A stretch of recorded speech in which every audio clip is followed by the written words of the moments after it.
Always trust. We ask Always trust. we ask the questions. What is needed in the world? Is that going to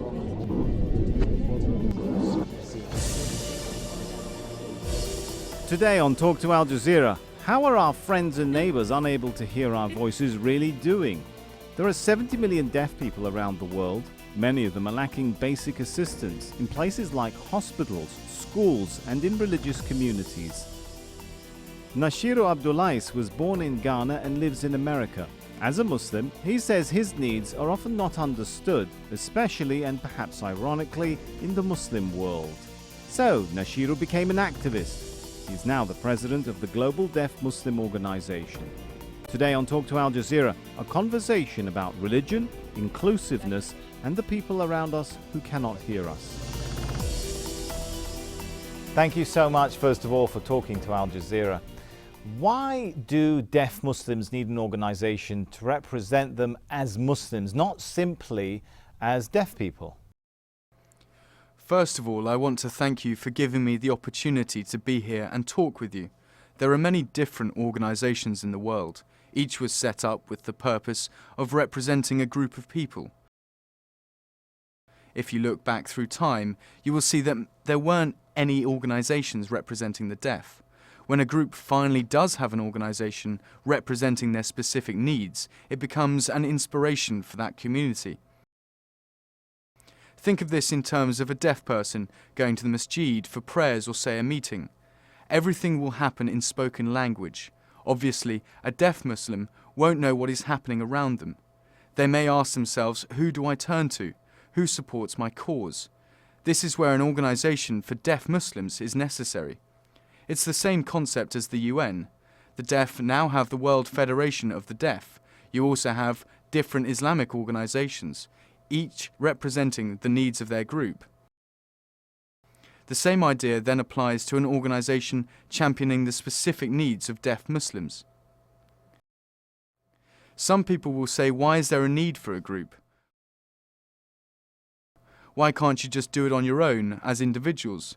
But we need to work together as a group. Plus, in Islam, we are all one ummah. We know it is important to work together to succeed. So it sounds to me like what you're saying is you feel cut off from the rest of the wider Muslim community. Like you said, maybe when you go to the mosque, when you want to participate in learning activities, do you feel you're not integrated into the wider Muslim community? Yes, unfortunately it is true that there is a disconnect. From my own experience as a deaf person, I became deaf when I was 10 because of an illness. As a child, I attended schools for the deaf through high school.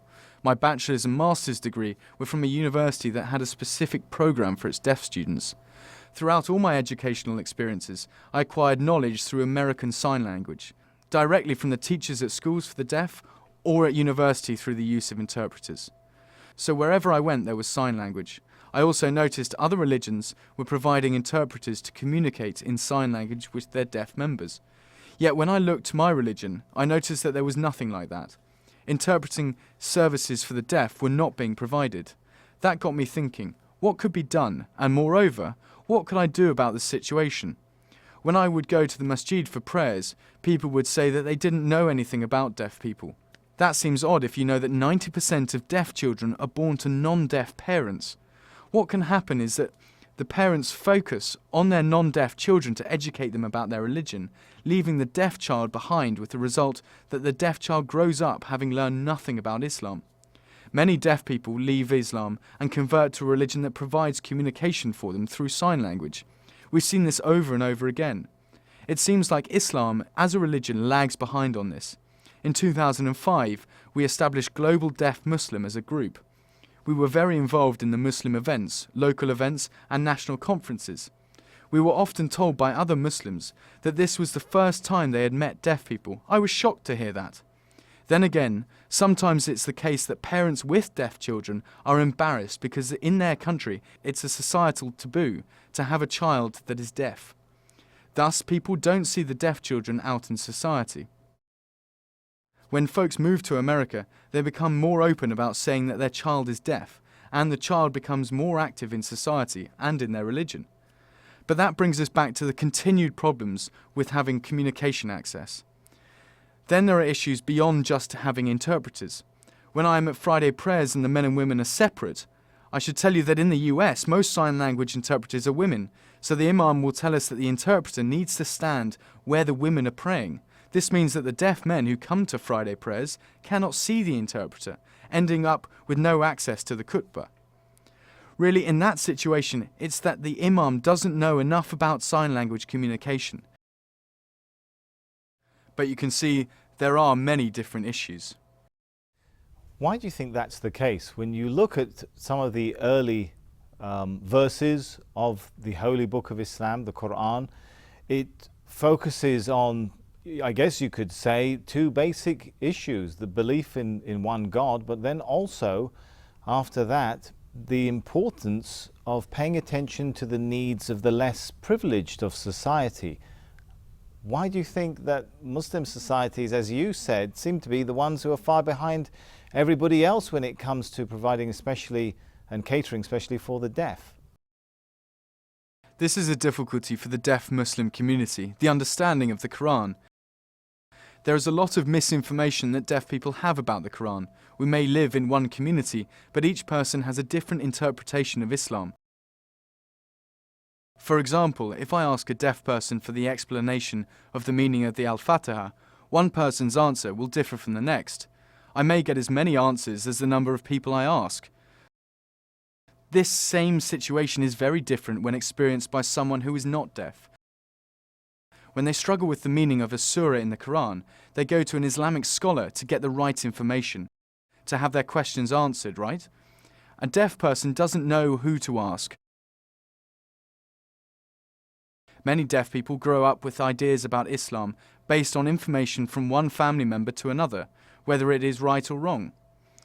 Often these explanations are riddled with cultural bias or misinformation. Our goal as the deaf Muslim community is to be able to screen out that cultural misinformation. We want to be sure we understand the true meaning. We now have the Quran as translated into American Sign Language. Many deaf people can read and write just fine, consider myself. I hold a graduate degree, and yet there are times when reading the Quran in a written language just doesn't break down the concept enough for my full understanding. Deaf people have a visual language. We get meaning from seeing. So better than explaining something using writing and likely having to explain it repeatedly to someone who is deaf, no matter how well educated, it makes sense to show them a picture, to see it in a visual language. In our community, there is lots of misinformation or misinterpretation about other things as well, how to pray, the meaning of Islam, salat. Even now, I have many deaf adults that will come up to me and ask, why should I pray 5 times a day? And I think to myself, this is an adult Muslim. They are too old to be asking these questions now. But that's my point. Deaf Muslims have not yet had the chance to learn about Islam. We have a lot of catching up to do. As you said, Muslim societies are behind everybody else. You said Christians have organizations that cater for the Christian needs or religious needs of deaf Christians, and yet in Muslim societies you felt that that doesn't exist. Why is that, despite the fact that a lot of the Quran talks about the importance of preserving the rights and catering for the less privileged? Is it to do with the level of development not being very high in a lot of Muslim countries?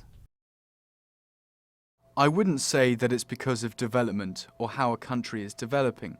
The issue is language.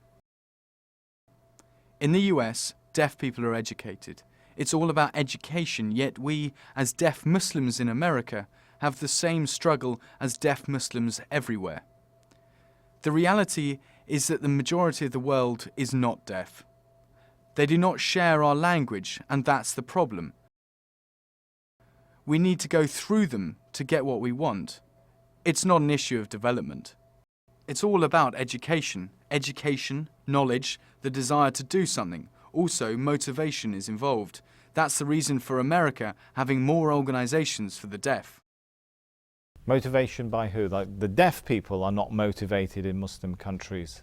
Or do it means that the wider society is not motivated to cater for the deaf? I wouldn't say that the deaf don't have motivation. There is motivation, but there isn't any encouragement, no community support. It can happen, however, that one country where no help is given, an individual steps up to meet that challenge. In another country, perhaps, an individual is given help and responds by becoming less self-reliant and less motivated. But if Muslim societies don't cater for the needs of the deaf, what does that mean for the ability of the deaf in the Muslim world to exercise their rights? Many countries have schools for the deaf, and that's an important element for the deaf community in terms of rights. It allows the teaching and curriculum to be focused on the deaf student so that they can succeed, where they may not have succeeded in a public school under a conventional education system. I understand this from experience. I was one of 3 deaf students in my university classes where I had to use an interpreter. My high school was a school for the deaf, and that was a better experience. But some countries do not have a system of deaf schools, for example, here in the Gulf countries. That means that deaf students are sent elsewhere, often to the US for their education. This is difficult for the deaf students because they may not be fluent in English. So as deaf students face all these problems in their educational system and educational experiences, it is again an example of society, as you said, not meeting the needs of the deaf and this impacting their rights. In this case, it is the education system that is not meeting the needs of the deaf. My deaf education is what gave me the ability to recognise and fight for my rights as a deaf person. The UN Convention on the Rights of Persons with Disabilities states that all people have an equal right to an education. That means that today, if I want to go to a school with my non-deaf peers, I can. In fact, these types of programs, where there is just a small minority of deaf students, are becoming more prevalent, while schools for the deaf are disappearing. Also, the advances in technology for assisting the deaf to hear better, hearing aids for example, all of this is driving deaf children out of schools where the system was designed for them and into public schools where they may or may not be educated about their rights. When you organise events for the deaf, how do you deal with religious differences between Muslims? Differences like difference in madhab, the difference between different schools of jurisprudence, difference in beliefs of different sects. The deaf community, and even more so the deaf Muslim community, is a small one. We are united by our deaf culture, our shared experience of growing up deaf and being the minority in a hearing world.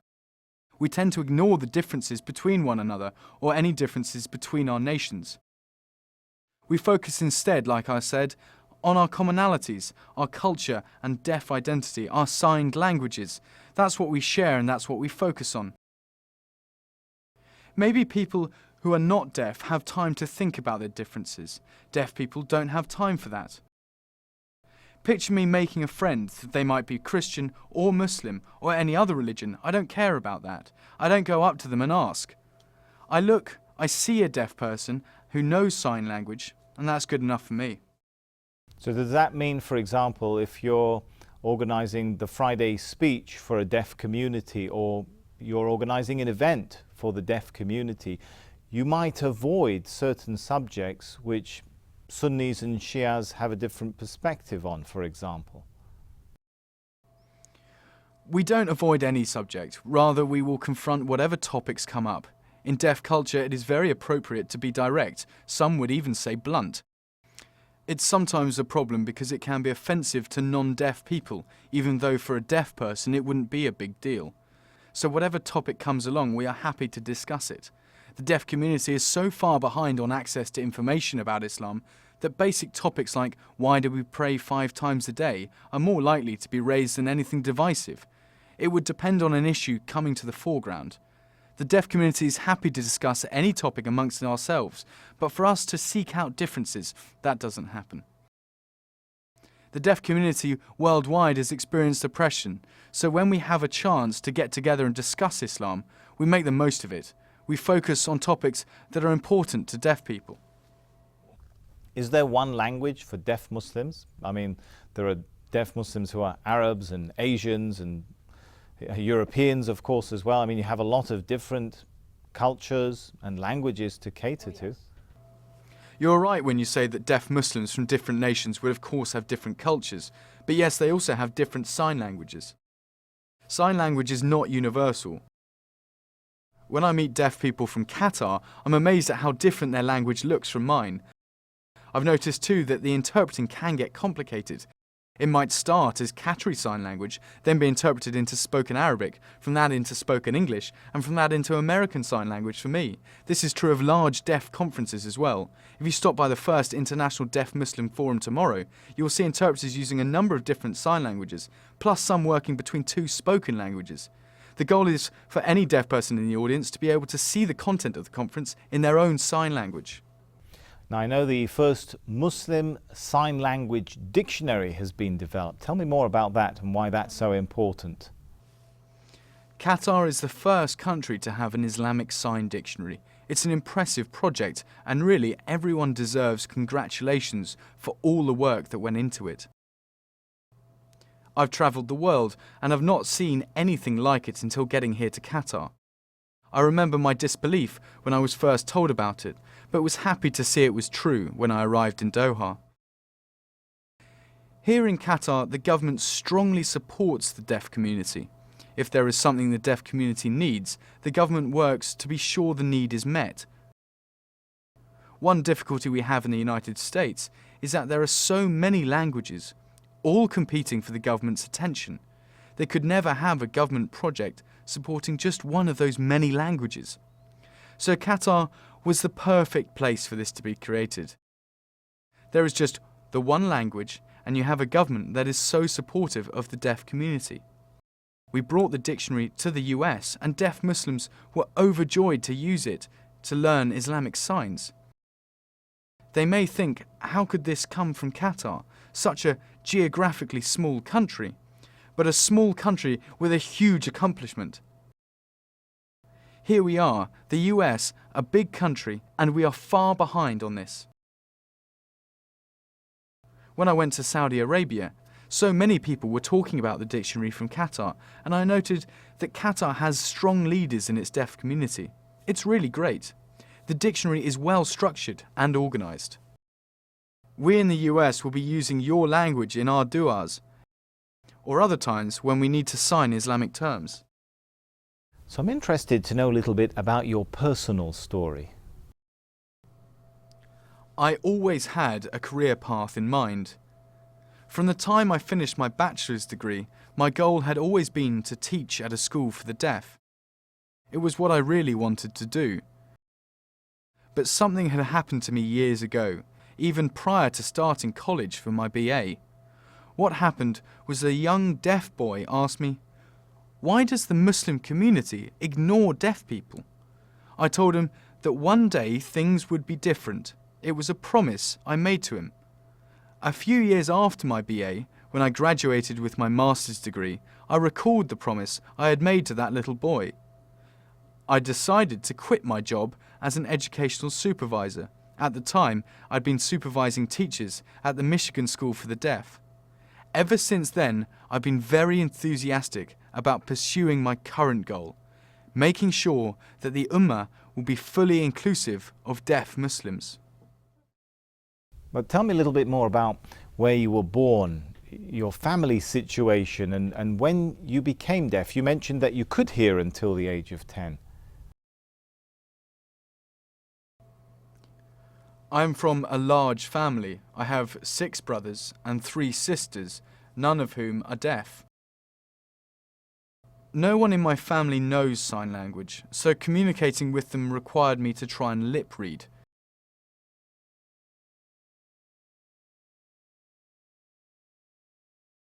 But you could hear until the age of 10. Yes. How that must have been a very difficult change to handle. Tell me about that if you don't mind. I contracted meningitis at the age of 10, and since that illness, I've been deaf. How did you motivate yourself not to give up, to keep going and to become a leader today for your community? When I was a young child and I could still hear, I was living with a group of extended family who were raising me. I didn't want to be there. I wanted to move back to the city where my real family was, but my mother wouldn't let me do that. She was adamant that I stay there with my uncle. Then it happened that I got sick, and because of that, I moved back with my family. I remember thinking how lucky it was that I had gotten sick, or I wouldn't have been able to come home. That, of course, was the illness that caused me to become deaf. One day my brother woke me, and I saw my whole family standing around my bedside with sorrowful expressions on their faces. When I asked why everyone was so sad, my brother said it was because I couldn't hear after being ill. I thought he was joking, because I could hear just fine, and I told him so. But he said the doctor had told him I wouldn't be able to hear. What happened was that my hearing loss was gradual, but quick, to the point where I was completely deaf. An audiologist tested me and said that even though I was deaf, if I would use hearing aids, I could have some hearing. I wasn't interested. Instead, I headed off to the school for the deaf. It was there that I gained a tremendous amount of confidence. I learned sign language. I did well in school. I truly became part of the deaf world. The deaf world was my world. And now I love the work I'm doing. As president of Global Deaf Muslim, I'm travelling and meeting so many people.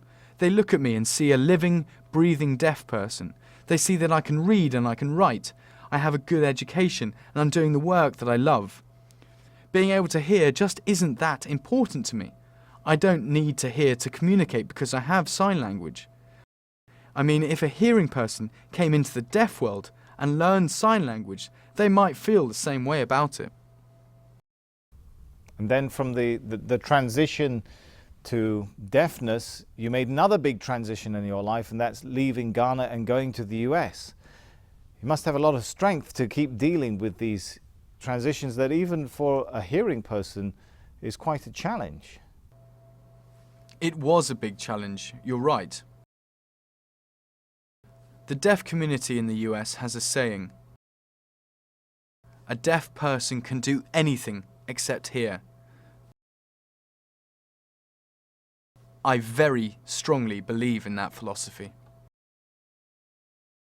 What's perhaps the most important thing that you would like the hearing world, in the Muslim world, to focus on, to provide, to help the cause of the deaf? In the world today, most people are not deaf. That puts deaf people in the minority, with the balance of power going against the deaf community. It means that whenever the deaf minority needs anything, we can't get it without going through the non-deaf majority. So even though within the deaf community we can have agreement about what's needed, we still have to ask for that from the majority, the non-deaf majority of people. They are in power and are making the decisions. In that way, our fate depends on them. Does that need to change?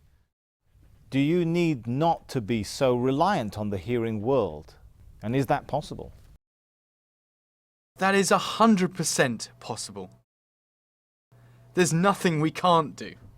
It's just that we need the non-deaf world to believe in us. Like I said, there is an imbalance of power and people still have limited belief in what deaf people can accomplish. I look back to my time in the university where I was in classes where only 1 or 2 of us were deaf. You could look around the room and realise we were all the same. We all had our strengths and our weaknesses. That is what makes it easy to integrate. Deaf and non-deaf need to integrate. But for that to happen, there needs to be a willingness, an openness, and trust. Believe that deaf can do anything except hear. There needs to be that involvement from the deaf and that connection between the deaf and non-deaf worlds. I believe that is possible. And I hope that one day it will happen. Thank you so much for talking to Al Jazeera. Thank you for having me here.